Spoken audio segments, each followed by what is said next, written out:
You're listening to the Outfitter Pros podcast, the show for outdoor enthusiasts by outdoor enthusiasts. On the show, we speak with outfitter owners and outdoor professionals across North America and hear their stories of turning their passion into a profession. Whether you've been in the outdoor industry for years, are thinking of pursuing your own passion as a profession, or simply want to discover new outfitters for your next adventure, this is the show for you.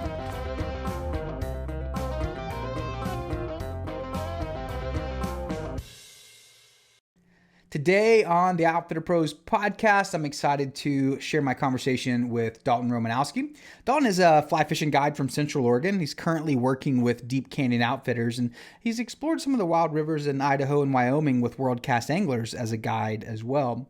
But really, he just knows the Pacific Northwest like the back of his hand, and he loves sharing his wisdom with newcomers and with fellow guides. And on the show, we get into talking about how he's been able to make it as a successful fishing guide in this industry. He's going to dive into some of those ways that guides can really market themselves, especially when you're being a part of a team like Deep Canyon Outfitters, to really just help draw in clients and create some memorable experiences for the people that you're on the water with. So I'm excited for Dalton to share some of these stories from his adventures today, some advice to some of those of you that are pursuing becoming a guide, and really just how to find success in the fly fishing industry. So without further ado, let's jump into the conversation with Dalton Romanowski. Man, Dalton, welcome to the Outfitter Pros podcast, my friend. I'm super glad to have you today and to talk with you. Yeah, thanks. Stoked to be here.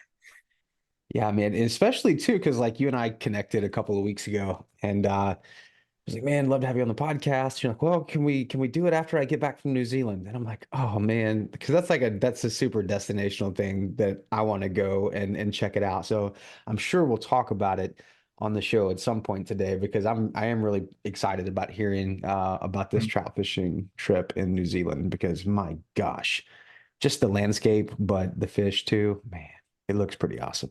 So it's pretty unreal.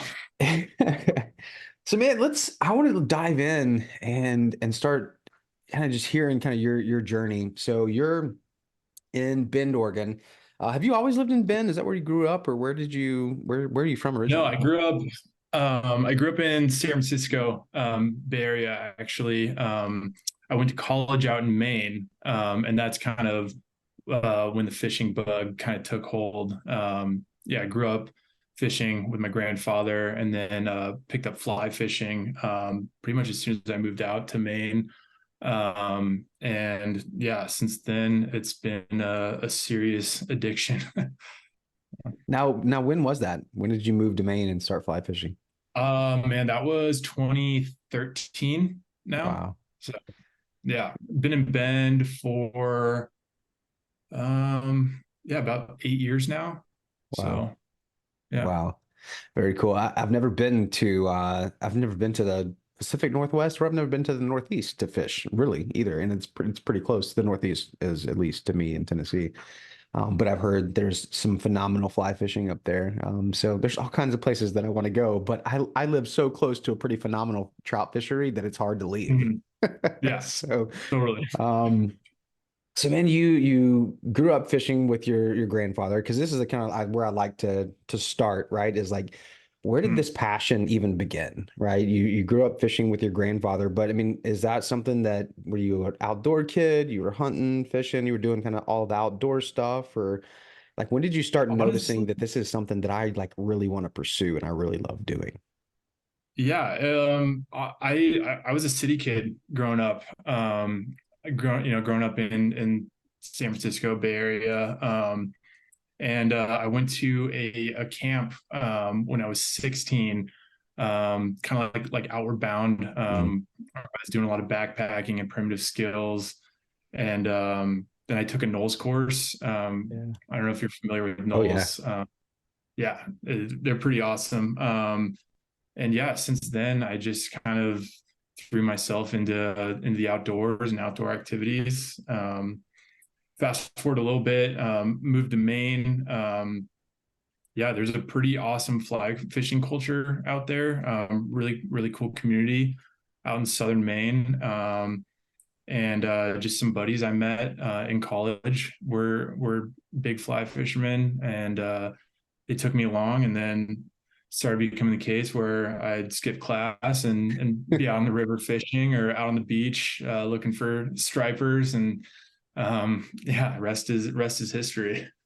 Man, that's cool. I actually one of the first episodes I did of the show, we had this I had this guest on, Alice Androniak. Yeah, a Maine guide was her business that she had. And she was like, as I started talking to her, she played like a huge role in like shaping the curriculum for like Maine outdoor guides to get like certified and all. And I was like, holy cow. And she was like this sweet lady that was just super humble. And it was just like you're kind of a big deal. Holy cow, you wrote the curriculum for guides to get like licensed and stuff. And she's like, well, yeah, wow, that's phenomenal. So, I mean, it sounds like there's, Maine is a pretty, I think so I'm from the South, right? So there's, there's a connotation that everybody in the South is just like a redneck if you like to hunt or fish. But I think there's rednecks wherever you go, right?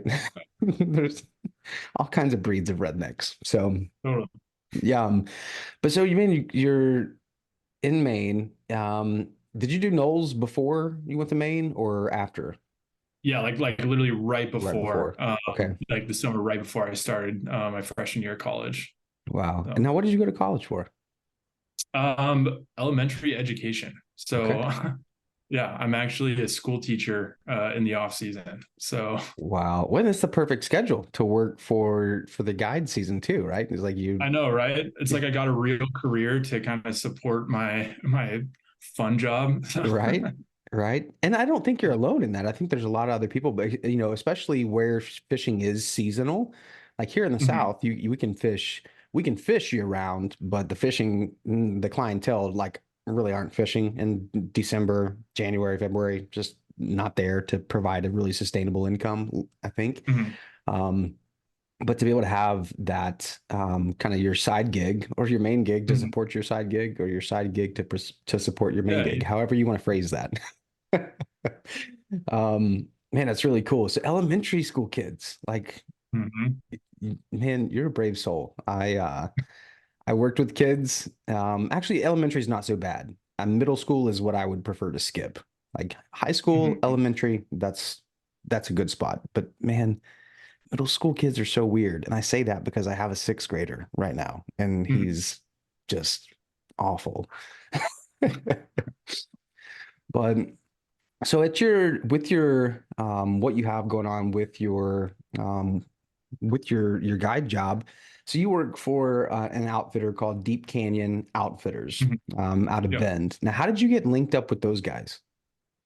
Yeah. So when I first moved here, I just started walking to the fly shops like anyone would do who wants to kind of get the lay of the land. And I met the owner of the shop, who's a dear friend of mine, Ty, to this day, a good friend and boss. But yeah, and just started hanging around the shop and um, learning what I could, and one thing led to another, and yeah, he offered me a job, and I took it. And yeah, but a little bit after that, I said goodbye shortly after, and I started guiding out in Eastern Idaho. So yeah, I was there for a few years, and that's really where my career kind of took off as a guide. Was guiding in Victor Driggs Jackson area. So Wow. And at that point, so you'd started fly fishing, you said in like 2013, is that what you said? mhm, yeah. So when was this? When did you walk into with to the fly shop out there with Ty and start kind of that relationship Yeah, that with was them? 2016 was when I met Ty and became close with him. And then after a couple years, that's when I started working for Deep Canyon. And then I left in 2019 to go out to Idaho Wow. and work for World Cast Anglers out there. So like you're you start fly fishing in 2013. You Mhm. meet this guy Ty with Deep Canyon Outfitters, and like a few years later, like he offers you a job. So like you'd only been fly fishing really for 4 or 5 years before you're now Yeah. like working your way into the industry. Right. Talk to me about that. Like how Mhm. did you like? I mean, do you? I probably didn't feel prepared for that, but like, do you feel like that was good timing for you? Do you wish that you had maybe had more skills before you jumped in, or like, what was that experience like? Because a lot of the people listening to the show right now Mhm. are like wanting to take that step. They've not done it yet, but Right. they want to take that step. So, like, Mhm. man, what was that experience like for you with being kind of a rookie, and new to fly fishing altogether within 4 to 5 years? Yeah. It was really daunting. I would say just getting out and fishing as much as you can, learning learning about bugs, learning about how fish behave, putting reps in. I will say I didn't do it alone. I was like a sponge in those early years, and I took in everything I could from uh, anglers who were a hell of a lot more skilled than I was. I also went to guide school as well. So after I started getting a little bit comfortable on the water, knowing what what bugs hatch when and where, and how to fish different types of water. Yeah. It was kind of something that that I just kind of knew, like I got this. I know what I'm doing, and I think I feel comfortable enough to teach people how to do this as well. I think that's pretty common too, actually, for younger people. A lot of younger people are getting into fly fishing, around college age. Yeah. And Yeah, I know a lot of guys who actually started guiding when they were in college. So it definitely wasn't the trend, back in the day, but I think that's kind of where the industry is heading now, with younger people who are kind of making their name Yeah. in the industry. Yeah, and it's so different. So like I was a guide. I was a raft guide in Colorado. Mhm. That's how I got how I got into guiding. And of course, that was I went to, we had 3 weeks of, guide training, and then they released us to raft down Browns Canyon on the Arkansas River. And so like for you going to guide school, was that something that the outfitters kind of made you do, or was that something that you just said, "Hey, like I want to do this kind of on my own, just so I know that I'm going to give, everything I have to the clients that I am taking on the river." Yeah, well, so Ty, he said, we could probably get you on some walking weight trips, but you got to learn how to row a boat Sure. if you're going to get anywhere in this industry. So that was kind of like the main reason why I went to guide school, was so I could learn how to row a drift boat. Yeah. And Man, that was the most rewarding experience. Shout out to Western Rivers Guide School through World Cast Anglers. They do an amazing job. Yeah. Wow. Yeah, and I think there's something so rich in those guide trainings too. One, just for your own confidence, right? Of just like boosting your confidence, boosting your ability in yourself to say, "Oh man, like I've got this." Especially because rowing a boat is not as easy as people think that it is. It's like Yeah. it's especially because you're facing forward and it's almost backwards how you're Mhm. having to row. And so it's definitely not as easy as people think that it is. And so there's a lot of skills that go into that. So man, that's really cool that you kind of took that step into that. And so with this guide school that you went through, graduated guide school, and you started guiding commercially there in Idaho first, right? Mhm. Yeah. Mhm.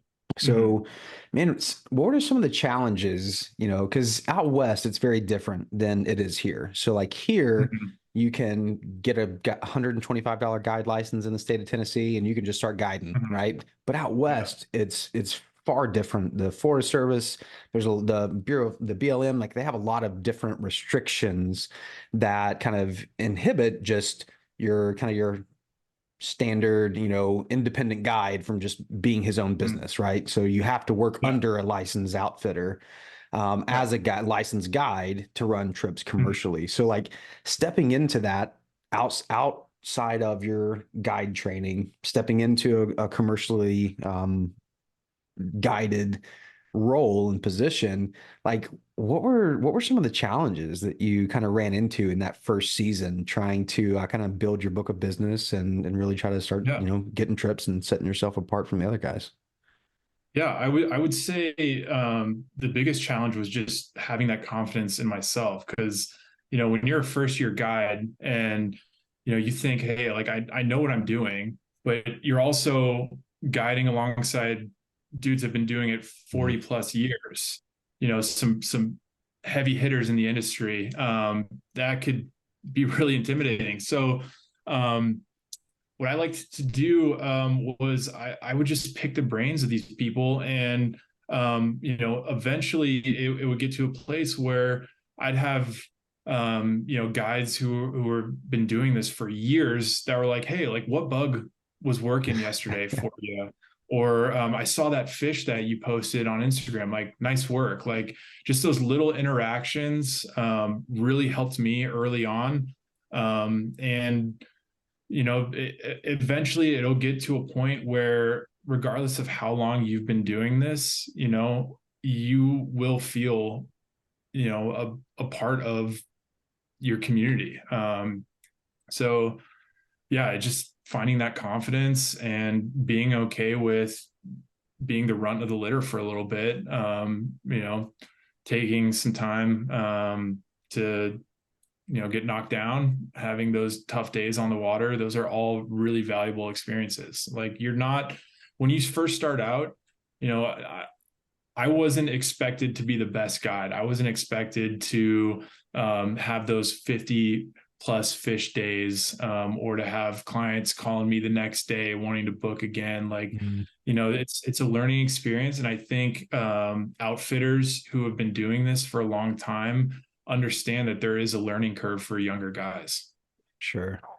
Sure. And even with that, like that first year where you're learning, you're growing, you're getting knocked down, and then you're pulling yourself back together and really just having these learning experiences that are really invaluable in shaping you into the guide that you want to be later on. Like what with some of those first kind of client experiences that you had, how did you find the clients were, obviously, because when I was a first year guide, I never told anybody I was a first year guide unless they like Yeah. explicitly asked me, and then I had to Yeah, tell them. But it's exactly. like I'm never like, hey, this is my second trip out ever. Totally. Like, how did you find kind of interacting with clients on those days that were pretty hard? I mean, what was their kind of response to that?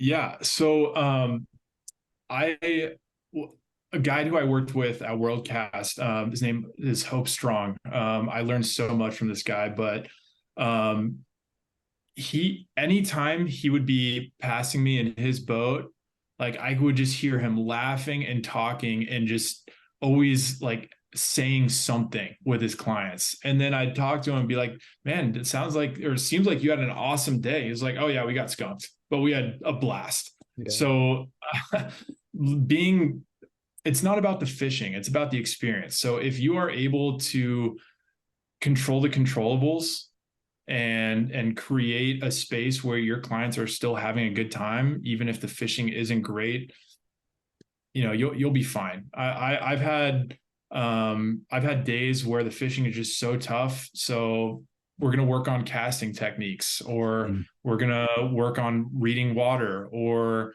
we're going to flip over a couple rocks and we can look at some bugs. Like, there's other things that you can do when the fishing's tough. And on these tough days, I've found that clients will still want to book with you Mm. if you're able to create that experience. It's not always just about the fishing.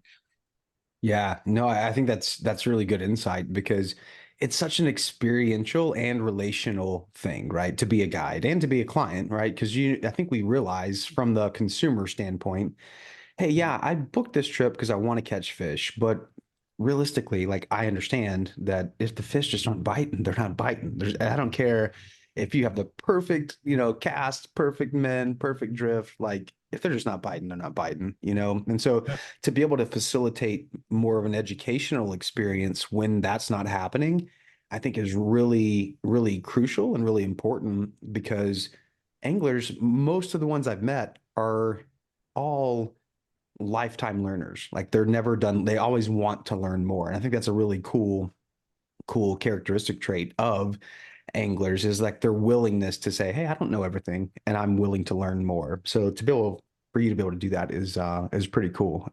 So if you're listening, take that note from Dalton and make sure that you're doing those things.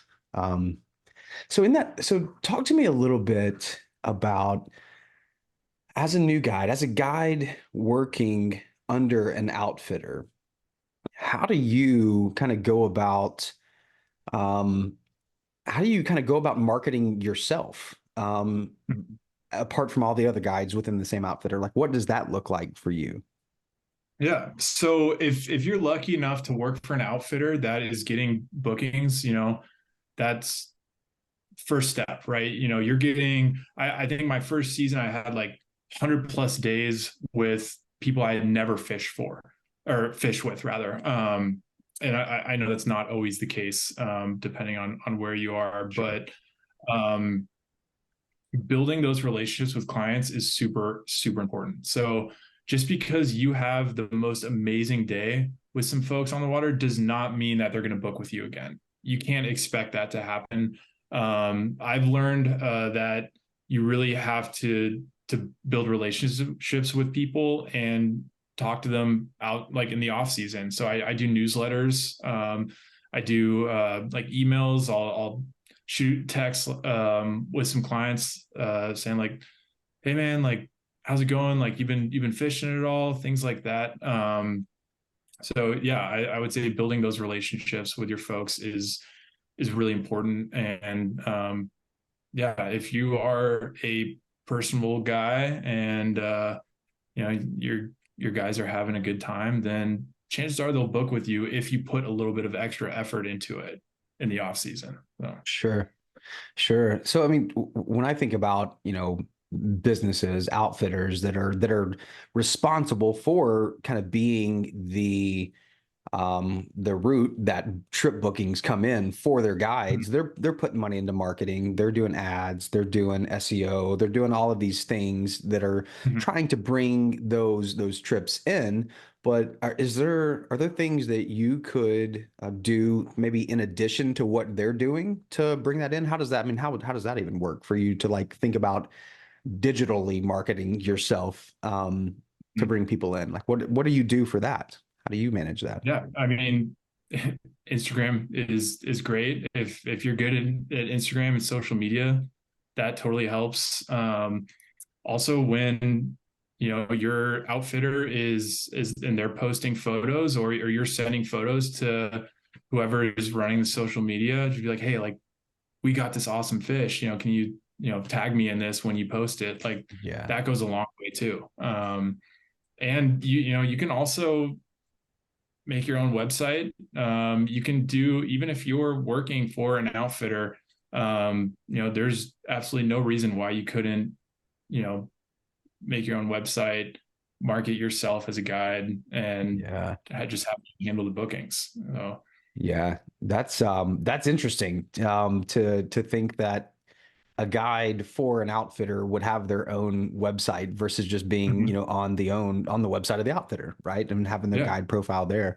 Um, Man, yeah, that's a really interesting kind of take on that. Now that you mentioned that, I have seen maybe a handful of people that have done that, and I've just never, yeah, I guess understood the thought process behind that. Because if you're not your own business and you're having to still go through this business, then how does that work? But man, there's always things that you can do is what I'm taking away from you, right? Like there's always things that you have in your control, your power to grow your book of business because you're your own guide that is just Mhm. working for this brand. Man, that's really cool.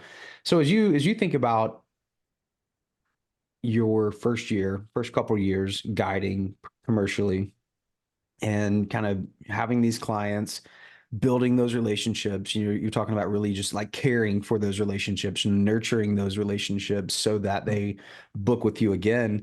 I mean, what kind of advice would you have for like client retention, right? Like what are, and again, relationship is a big part of that. You said you were doing emails and things like that, but like, what are the kind of the conversations that you're preemptively sending out with emails to try to get them to book with you again? I mean, how are you nurturing that? Because I'm sure a lot of Yeah. people want to know the answer to that question. How do I get repeat clients? What do I do? Yeah. Exactly. So at the end of the season, I would say like around September, October, I'll just my first one is like, hey, I had a super memorable season with everyone. From those big fish days to getting skunked and learning a thing or two. Like I've had a great time with you guys. And yeah, then just saying like what you're doing in the off season. If you're hosting trips, like, hey, like I got this trip to Christmas Island that I'm going to be hosting. Like if you want some information about that, let me know. Wow. Or hey, like big bug season's right around the corner. We have in Oregon, we have our salmon fly hatch. That's kind of like our prolific hatch. So say like, you know, lock in those dates for next year for salmon fly. Yeah, something like that is great. That's what I like to do. And then I'll do another check-in kind of like December, January. And honestly, it can be pretty much the same thing. Like it doesn't really matter, I don't think, as long as you're showing your clients that you're putting in the effort Mm. to want to get out there with them. I think that's appreciated. And I've been told that clients really like that. I've had folks I've been fishing with for years, and they say that they've had guides that they've had their personal best brown trout with, or just insane numbers, like guys who know a lot, but they won't book with them again because they're not reaching out to them. They're not putting in any effort to building that relationship with them. Yeah. So I mean, how do you manage that? Like, especially as you start doing this year after year after year, and you start building up, you said your first year out, you had 100, days on the water. So if Mhm. you continue that and you start building up, 5, 600, 700, 800, 1,000 emails that you have over the last decade, how are Mhm. you managing, like really personally caring for each and every one of those to get them to book a trip with you? So what I do is I just do the year before. I'm Oh, gotcha. lucky. Yeah. So I'm lucky where I have people that I've been fishing with for years. So those are people that are getting those emails. Yeah. Yeah, you're right. It would be a lot of people. So I would say just saving phone numbers, saving emails from the previous season. And eventually you'd be surprised, you're going to be having people that have you've been reaching out to for years. So it works out. So Yeah. Yeah, I mean that's I think too, as we when we start businesses, right, to be outside, or we're stepping into a job where we're going to be spending our time outside on the water chasing, after our passion, typically what I found is that most guides don't have actually I would say that they probably have like an aversion to technology. Right. Like they just don't like using technology. yeah. Because hey, I didn't start, being a guide to spend more time on a computer and having to worry about all this stuff. But now are you doing anything like, are you leaning into technology outside of Instagram or anything like that to kind of aid you in your role as a guide? Or like what does that look like for you? Yeah, so I'm building a website right now. Sweet. So yeah, that's been something I've been putting a lot of time into this off season. But really, if you are that kind of person that is adverse to technology, it's email and Instagram. I think just starting out, those are the two things that you really need. No, Yeah, and for whatever reason, it seems like because like I'm a marketing guy, that's my background, but it seems like in the fly fishing world, like Instagram seems to be way better than anything else, right? I mean, they're yeah, still on Facebook, but those audiences are so totally different. But Instagram seems to really, really be good for fly fishermen. So email and Instagram. You heard it from Dalton Romanowski. Lean into it, especially if you don't like technology. It's not so bad. It's not so bad. You just got to do yeah. it, right? If you want to grow, you got to do it. So now, how long have you been doing this, Dalton? How long have you been professionally guiding? Oh man, 5, 6 years now. Okay. So, yeah. So we talked about when you first kind of started into this, like you had this passion for fishing. What really made you want to kind of pursue this as being your profession? Like, why did you choose to say, man, I really want to be a guide? But you're also an elementary school teacher, but like, why did you want to be a guide? Why have you leaned into this so much? I guess I just have an addictive personality. I love I love fly fishing. I think about it when I fall asleep. I am doing something fishing related every single day. Just having that tenacity for the sport is has been what's really propelled me into wanting to do this long term. And Yeah, it's fun. I like working outside.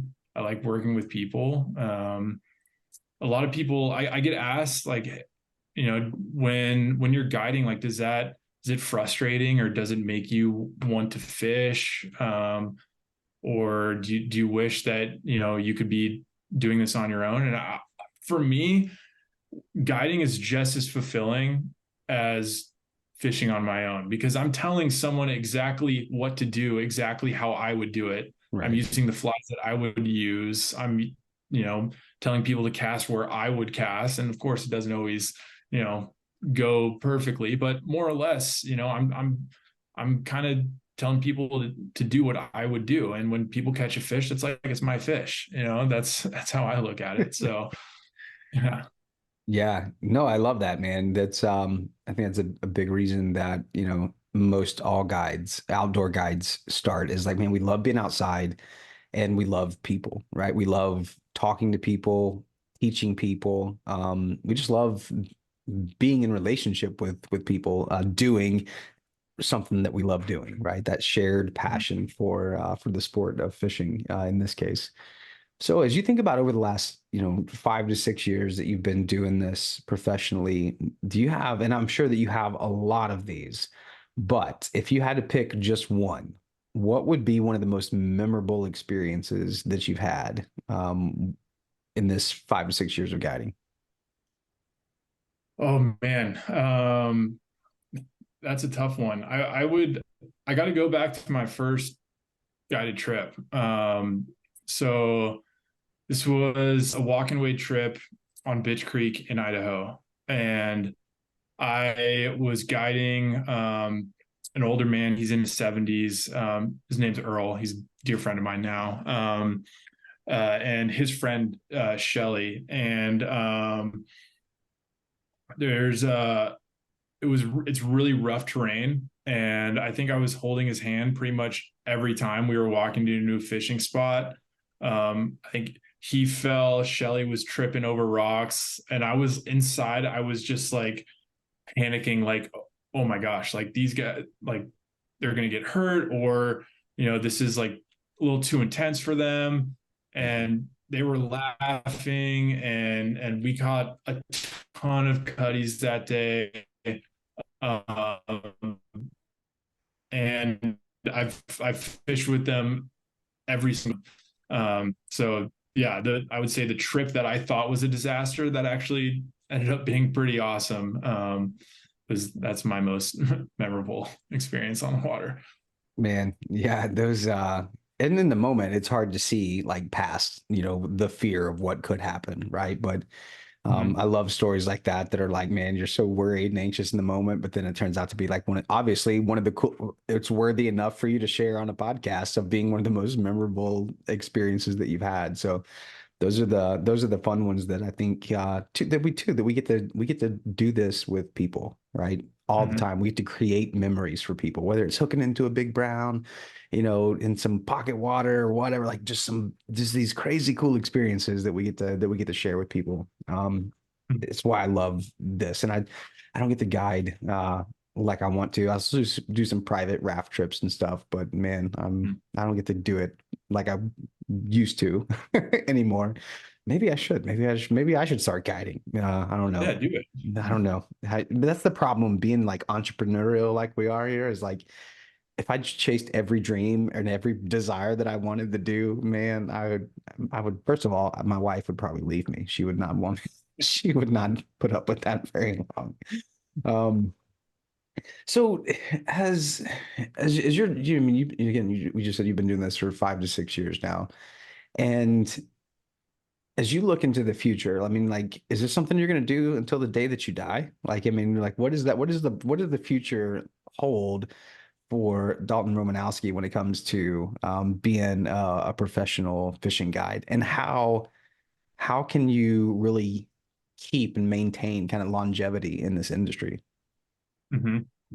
Yeah, I'm a career guide. I the guides that I learned from are also career guides. Mhm. So I learned a lot about longevity in this industry. For me, finding an outfitter, if you're working for an outfitter that gives you autonomy over your schedule Mhm. and your client list, is really important. There I know some guys who are working for outfitters, and they kind of get a talking to if they're taking days off. And thankfully where I work and where I worked at WorldCast, we were encouraged to take time off. That's good. And I think that's huge. I kind of found a ratio that I like: 8 days on, 1 day off. That kind of works for me. And yeah, that's taking time off is really important. And also being able to kind of do different things. Like, I'm lucky here in Central Oregon, where I can go fish lakes, I can go fish on the chutes, I can do a walk and wade trip somewhere. So not just fishing the same stretch of water every Yeah. single day. As I've been blessed where that hasn't been the case for me. Um, so yeah, so what I was saying with the autonomy over your schedule and your client list, having an outfitter that genuinely cares about you Mm. is really important. So yeah, don't feel like you are pigeonholed to one place. Don't be afraid to shop around early on. You'll know when you find kind of your home. So yeah. Yeah. So, and I mean, a big part of that too is just like the working relationships with other guides, right? Is like, Mhm. because from in my experience, and maybe you could speak to this even a little bit, because, and I'm not sure what the market looks like there. How many other, outfitters are in and around Bend doing the same thing that you're doing. But I mean, have you found, how's it been working with other outfitters? And I mean, what does that kind of look like and been in your experience? Yeah, I mean, I think having worked for different outfitters has just allowed me to know what kind of place I would want to work at. If I were to ever leave here, I know exactly what I would look for in an outfitter, wherever that may be. And Bend here, I think, or Central Oregon, Oregon in general, the industry is pretty cutthroat out here. Mm. There's a lot of outfitters. There's a lot of guides out here. Um, and I also know a lot of unhappy guides, and I Mm. know people who are in and they guide for a season or two, and they're out. See that a lot here. So I'm lucky that I work for a pretty awesome place. We got a really good crew, um, and yeah, there's no animosity between the guides, which is really nice. So Yeah.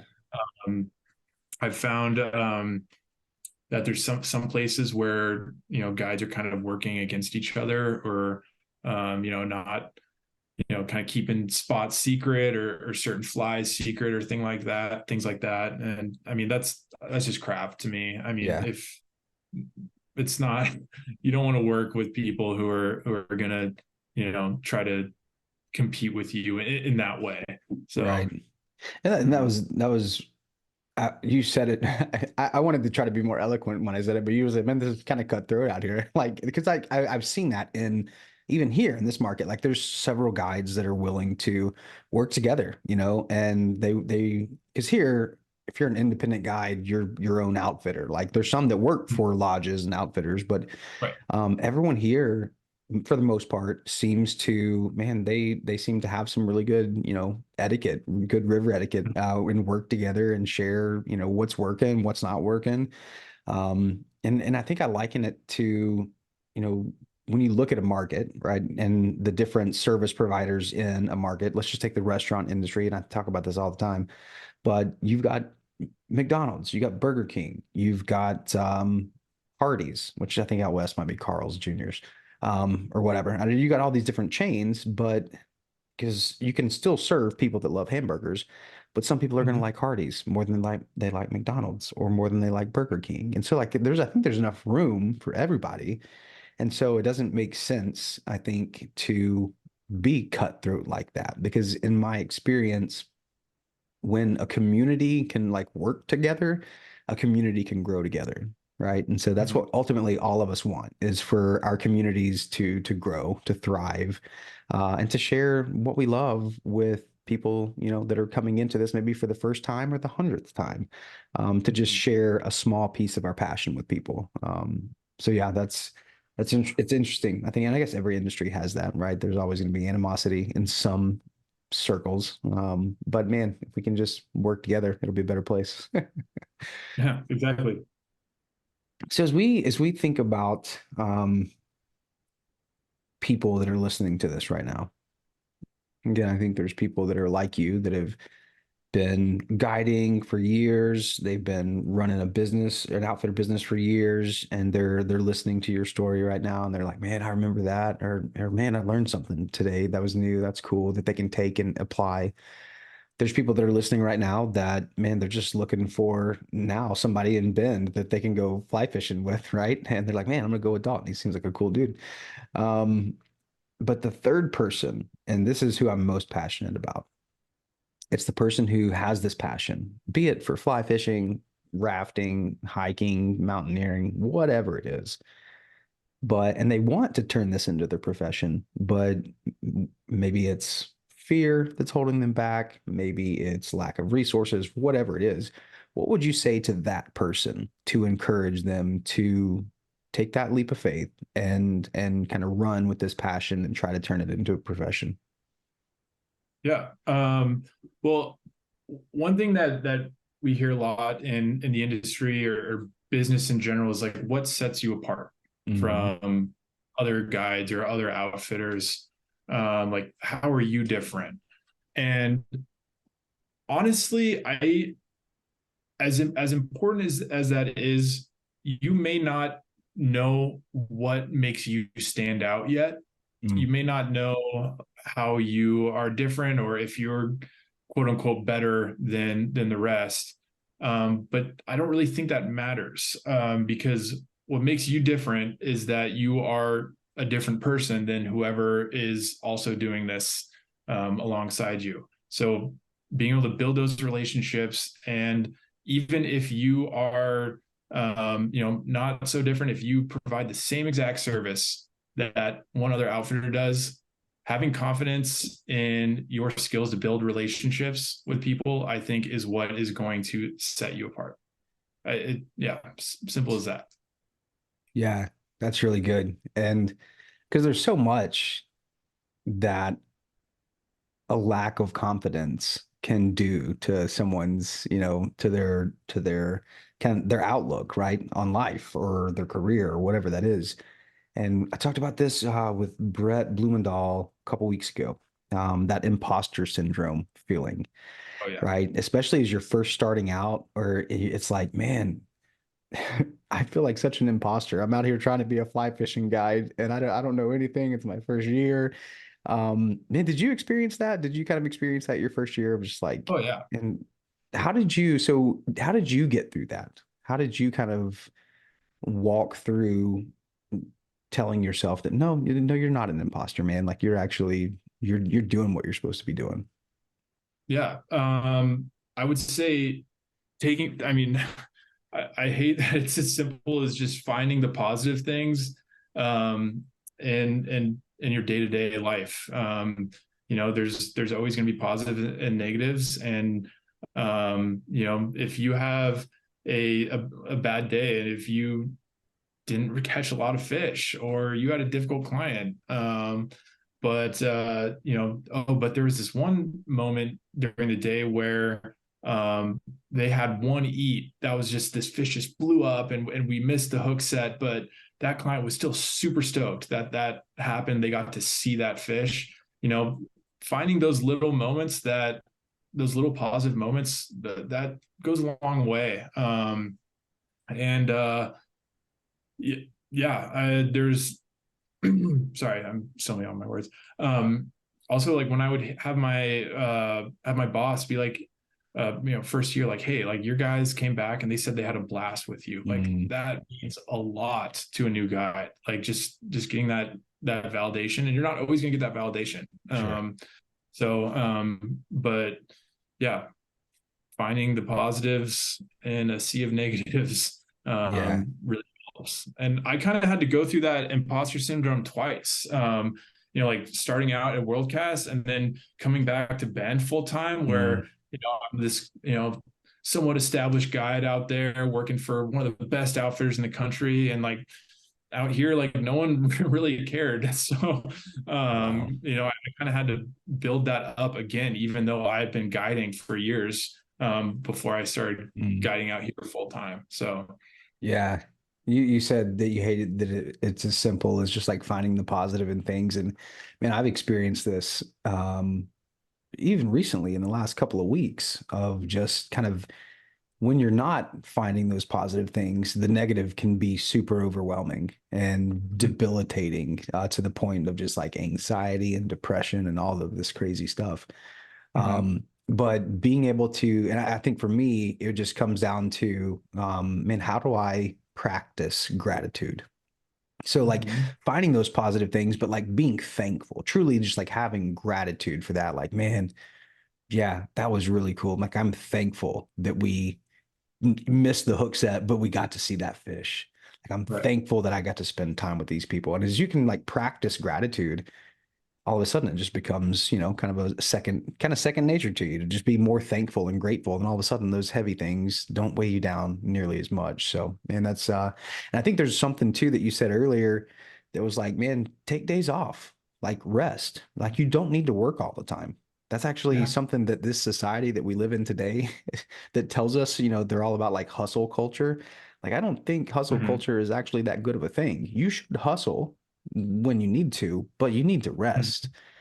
Because if you don't care for yourself, then it's going to be really hard to care for your clients when you're out there in the water with them. So, 100%. At the end of the season, like, if you've got a 60 plus day stretch with no time off, you're just doing a disservice to your clients at that point.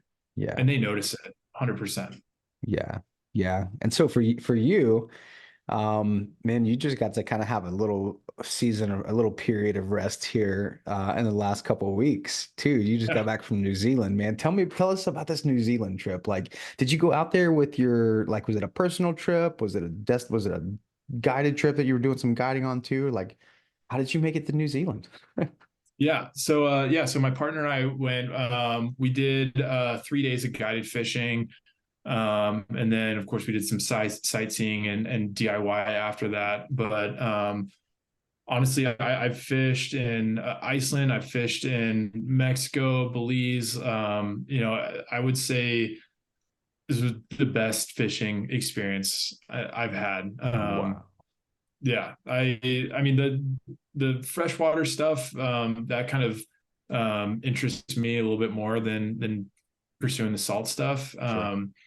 But man, it was the most technical fishing I've ever done. It was also the most rewarding.